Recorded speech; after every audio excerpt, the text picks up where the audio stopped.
karena aku biasa sama mereka nih Kaput, sama Bang Jartum yang tadi di atas tuh. Kita sebelum kejadian ini aku sering bareng gitu. Jadi pas tadi nggak bisa tidur ya, aku liatin pas aku masuk lagi muter itu. Emang hanya buat mau naik aja buat teman-teman lama kan, maksud teman-teman koma lama, pengen ngobrol, pengen. Biasa kita chit chat segala macem lah, bahas apa, bahas panci lah, bahas itu gitu loh. Itu ada si Duta Intel tuh. Mana Duta, naikin mau dia? naik deh, Duta. Iya kan kayak gitu dah. Kayak udah Iya, bener iya. kata Budaya Ayu udah deh, udah hari ini udah terakhir ya kan. Iya. Habis itu kau tidur tenang ya kan, isi energi lagi, badan kau, pikiran kau nggak usah pusing gitu. Udah Iya, tinggal Umi. tunggu aja kalau memang ada surat panggilan ya datang. Iya Umi. Siap Umiku. Apa pula si Duta Gak mau ini naik masalah? malah sama Jartum. Naik lah, Duta. Oke, aku nggak bakalan nagih lagi iPhone 17 Pro Max itu. Aduh. Naik sudah lah. Kau nih, Tolak. kau nih ini suka roasting soalnya. Oke Siapa, lah Duta atau Duta, Jartum? nggak bakal aku Jartum nih suka roasting Duta Intel. Apalagi kalau ada Budaya Ayu. Iya. Kalian jahat banget Jartum, janganlah. Tuh, katanya Bang Jartum bela Intan bukan bela gue. Ya kasihan kan kau aja ngejelekin si Intan, cemana kasihan dia. Kau nggak belikan dia iPhone kau sendiri, artinya kau egois. Duta, kau sendiri beli iPhone, Intan kagak. Katanya kalian kan pacaran. Harusnya kan cewek dulu tuh dibeliin. Mulai lagi belum juga naik udah lo roasting. Tambah nggak mau naik ini si Dutel. Udah aku minta maaf ya Duta ya. Ayo naik lah. Kenapa? Coba dulu Minta yang benar maaf. ngomongnya dulu. Naik. Coba ngomong yang benar dulu. Aku minta maaf ya Duta ya. Enggak, kurang mendalami. Untuk Duta Intel, aku minta maaf ya Duta ya. Terus omonganku, ntar aku bela kamu aja nanti. Oke, coba request. Mau naik gak dia? Duta tuh. Nah mau lah. Ya. Nah kan apa aku bilang? Ya kan mau kan makanya kau tuh kalau minta maaf itu yang benar, yang menjiwai. Makasih ya. Lihat Umut paling tahu nih, Umut paling tahu nih.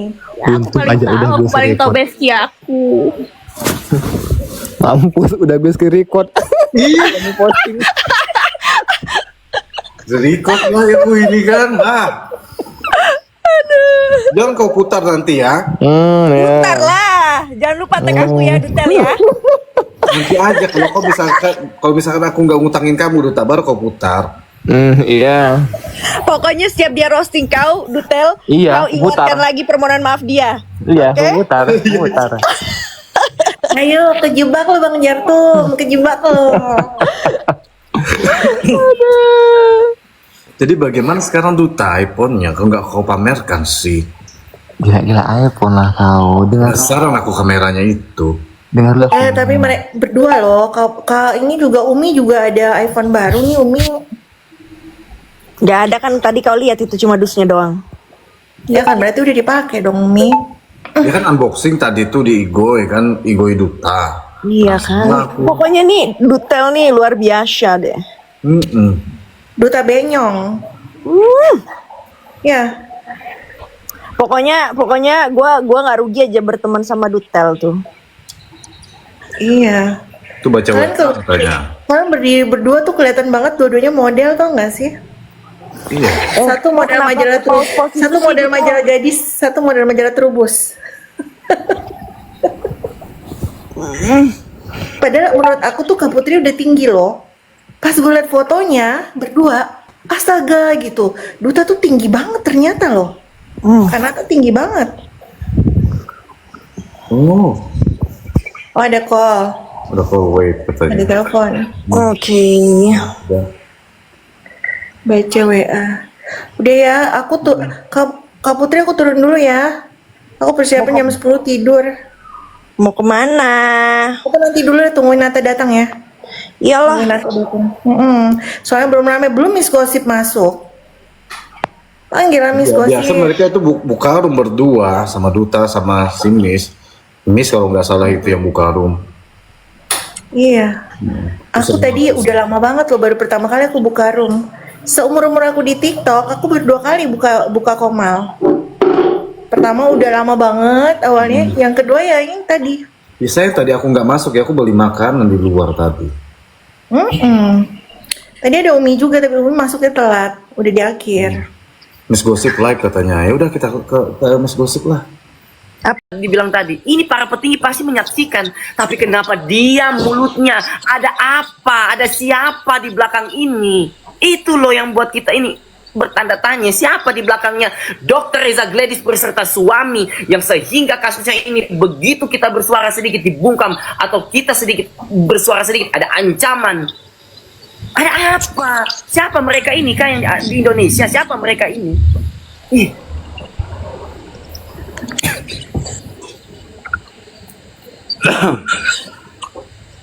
Menyala Bang Aa, gas terus. Bukan Bang, tapi kan iya betul. Maksud kita menyaksikan ya Bang ya di persidangan ini ya Bang. Iya, betul. Kita melihat langsung. Gini.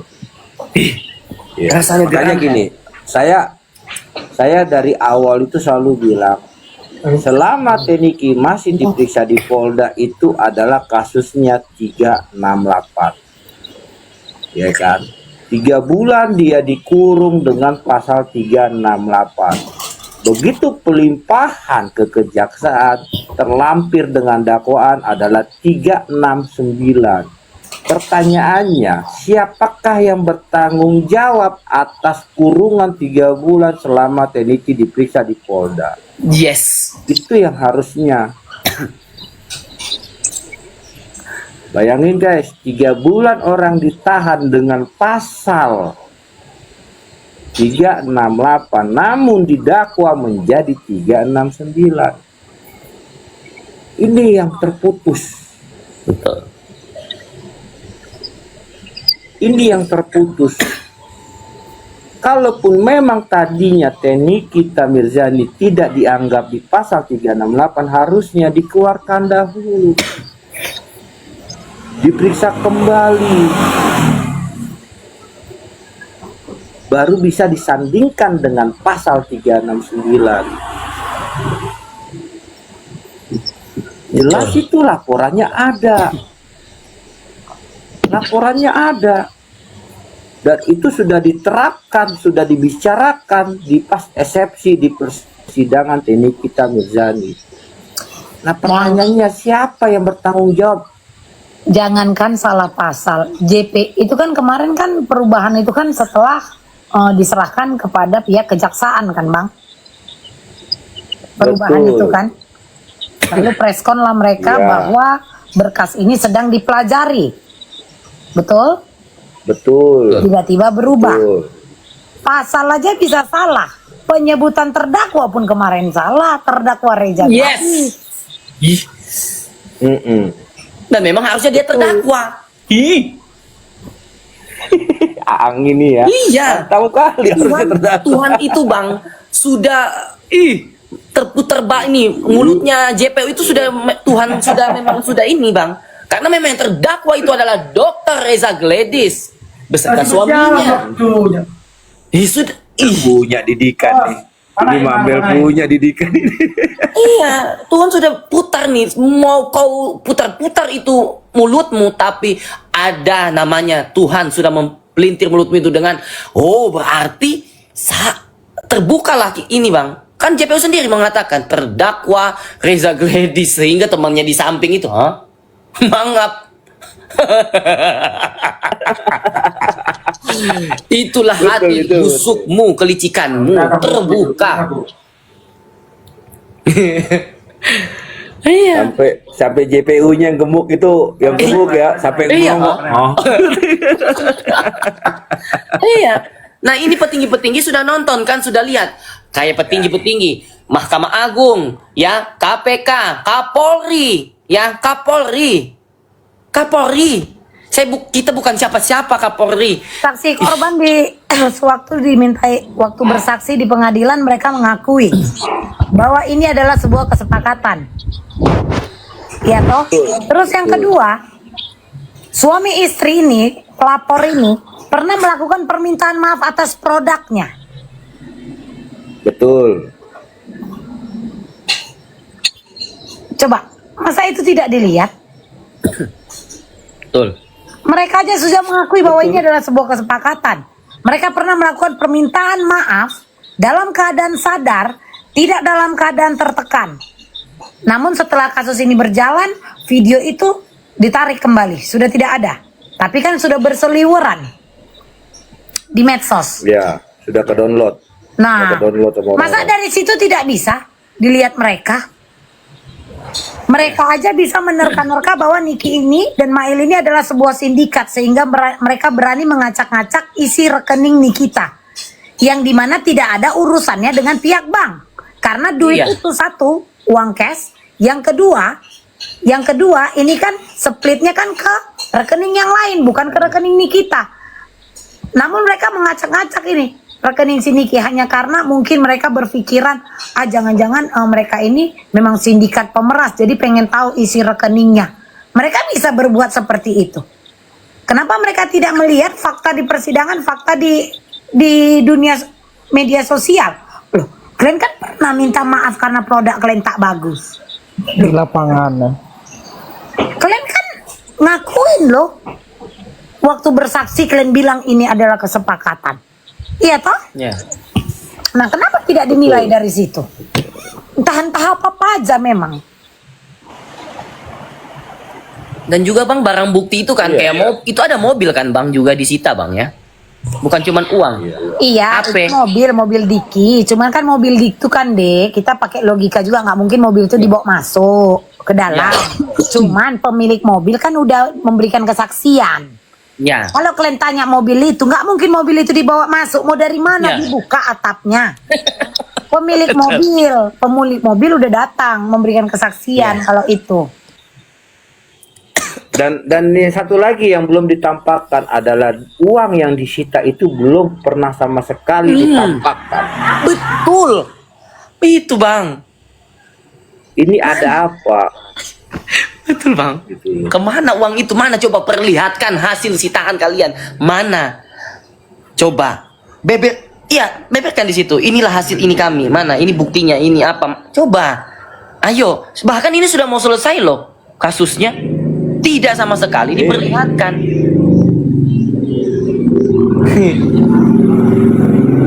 Iya, makanya gini, saya sering juga nonton kasus-kasus yang korupsi ya, TPPU gitu. Di persidangan itu ditampilkan loh, Iya. ditampilkan bahwa ini duit yang sudah kami sita, gitu loh. Kok ini sama sekali saya belum pernah lihat duit itu ditampilkan berapa jumlah Yes. yang benar-benar disita. Hanya omongan doang bang. Betul. Makanya saya Di pikir dalam barang bukti ada sejumlah uang sebesar 3, sekian gitu. Di SIP Iya, PPN aku nggak lihat tuh. ya. Iya, tapi tidak pernah ditampilkan di dalam ruang persidangan, Bang, maksud saya. Iya, maksudnya di SIP aku kan lihat tuh nggak ada sejumlah uang gitu, aku nggak lihat. Tapi kan ada, lihat. Kalau Sama sekali nggak pernah ada. iya. Kalau kalian benar-benar bersih, tampilkan. Ini adalah sidang terbuka kan. Kita adalah seorang artis public figure. Tampilkan yang kalian sita itu, yang kalian ambil gitu loh. Tampilkan. Jadi gini, JPU itu hanya menampilkan pas saat penyerahan duit ke mobil si siapa si Mancung. Siapa sih namanya si Mancung itu? Nama aslinya? Diki. Nah, si Diki. Itu ditampilkan memang, tapi dibentuk kayak foto. Gitu loh.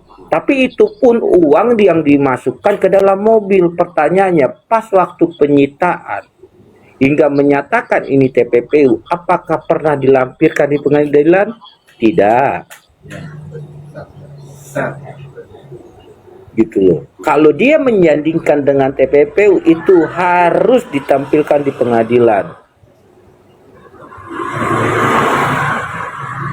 Ini jumlah uang yang kami sudah sita, ini patut diduga hasil tindak pidana pencucian uang. Emang benar. Harus. Iya, simpelnya berarti mereka nggak yakin itu aja sih. tahu mereka kan gitu. Tapi Kan kemana kalau duitnya? Kan kita perlu TP pertanyakan. kalau TPPU ini kan ada TPPU positif sama TPPU pasif ya. Kalau TPPU positif itu TPPU yang langsung dari pelakunya menyembunyikan sejumlah uang, ya kan, atau mentransfer ke pihak lain, tapi pelakunya aktif menyembunyikan uang tersebut. Nah, dan hukumannya 15 tahun ke atas. Sedangkan TPPU pasif ini hukumannya 5 tahun. 5 tahun kurang lebih 6 tahun ke bawah lah, 5 tahun. Nah, TPPU pasif ini TPPU yang dimana pelakunya tidak aktif menyembunyikan sejumlah uang tadi ataupun barang yang didapat hasil tindakan kejahatan. Dia tidak aktif gitu. Betul. Nah, artinya yang TPPU yang dijerat oleh Nikita Mirzani ini TPPU pasif. Makanya hukumannya di bawah 6 tahun penjara.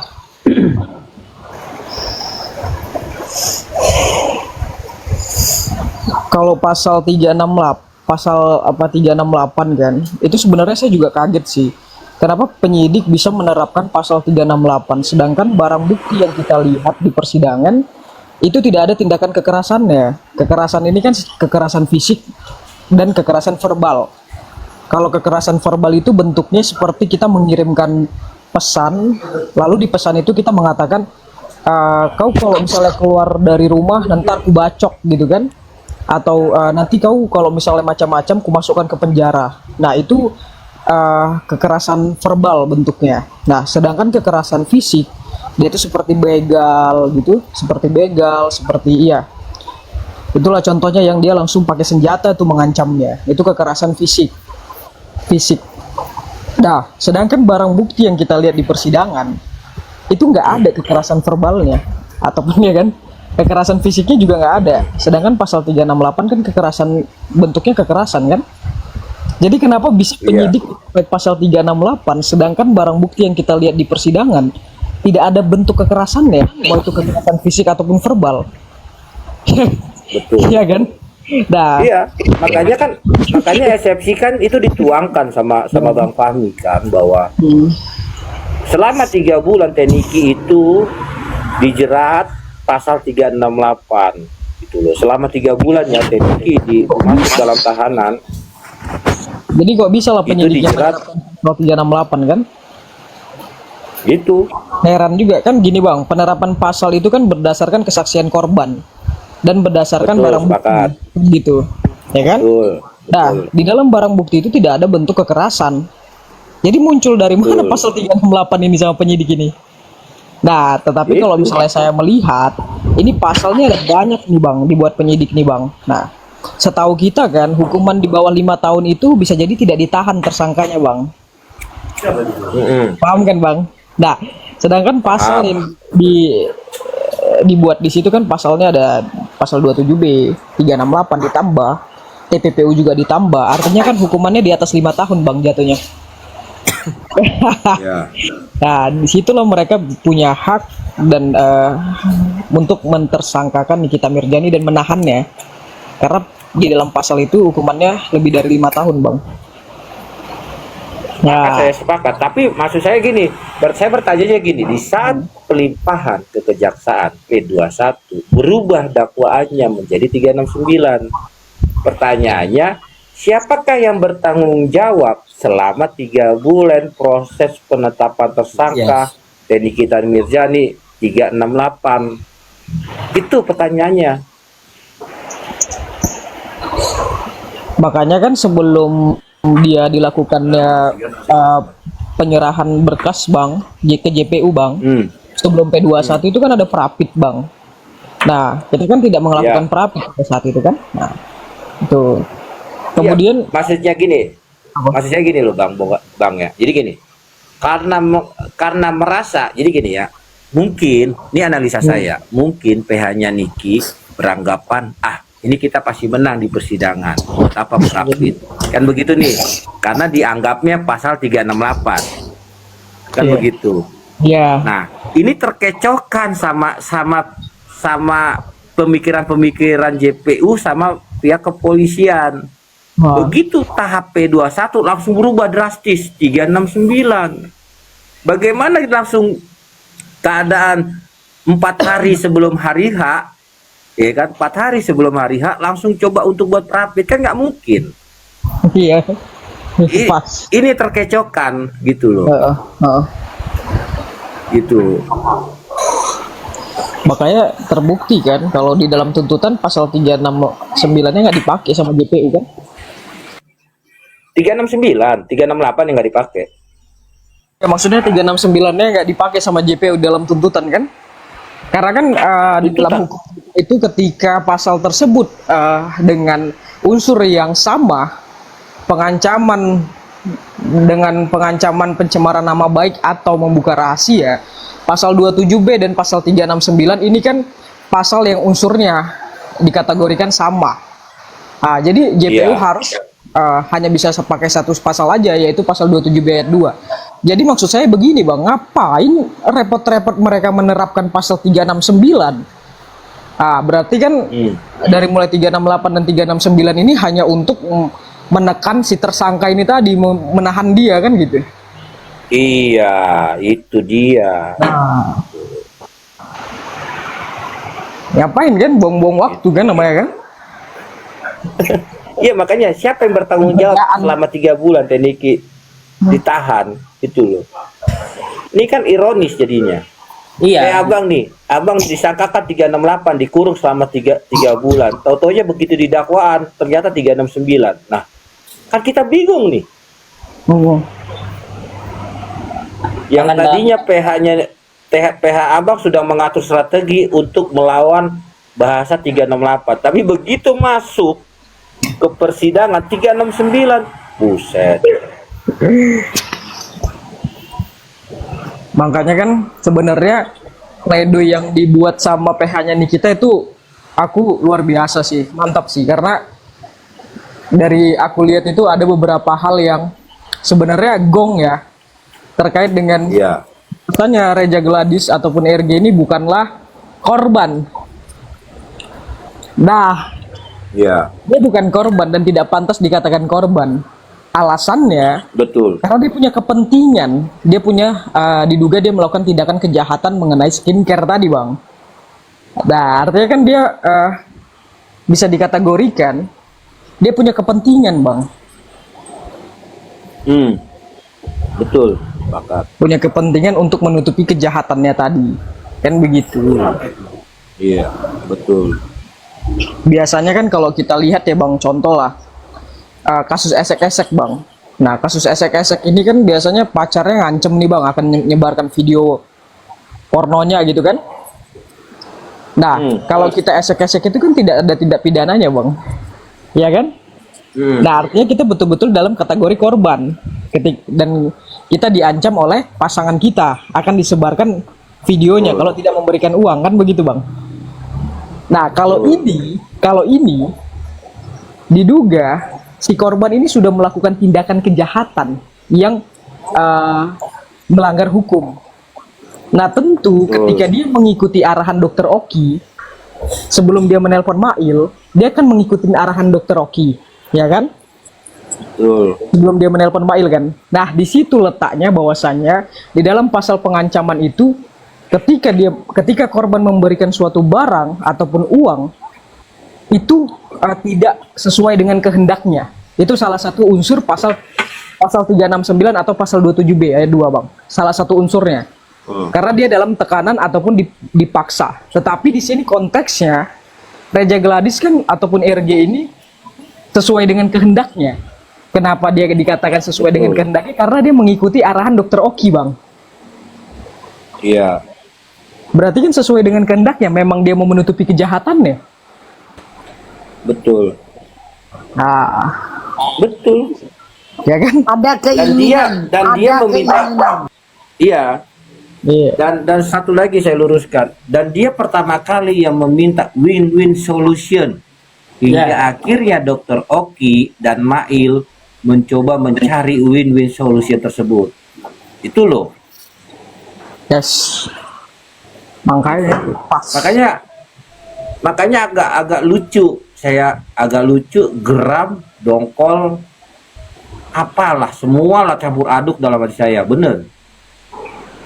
Baru kali ini sih bang, saya pribadi melihat kasus pengancaman di mana si pengancamnya izin dulu bang sama orang yang mau diancam yang mau ngambil. Dok, izinnya dok, boleh nggak Mail sebutin nominal dok? Boleh nggak dok, Mail sebutin nominal? Gimana dok kalau Mail sebutin nominal boleh nggak dok? Ini kan ada dalam pledoi. Lalu dokter RD mengatakan nggak apa-apa Mail, sebutin aja kan gitu, nggak apa-apa Mail, iya Mail nggak apa-apa Mail. Baru kali ini aku melihat seorang pengancam izin itu Bang, sama yang mau diancam nih, yang mau diperas nih. Boleh nggak aku kayak macam dia gitu. Boleh nggak? Jadi, boleh nggak aku ngambil dompetmu? Jangan dompetku lah. Boleh nggak ditawar uangku aja? Dompetku jangan mahal, dompetku soalnya. Kan kayak gitu. Jadi ada rupanya pengancaman kayak gitu. Nggak ada. Ditawar bang, tawar jatuhnya. Jadi kayak ibaratkan Santun kali ya. maling. Ada nih maling masuk ke rumah nih, ya kan? Ketok pintu dulu dia bang. Bu, boleh nggak aku maling? Assalamualaikum ya kan. Boleh nggak aku maling rumah hidup? Boleh.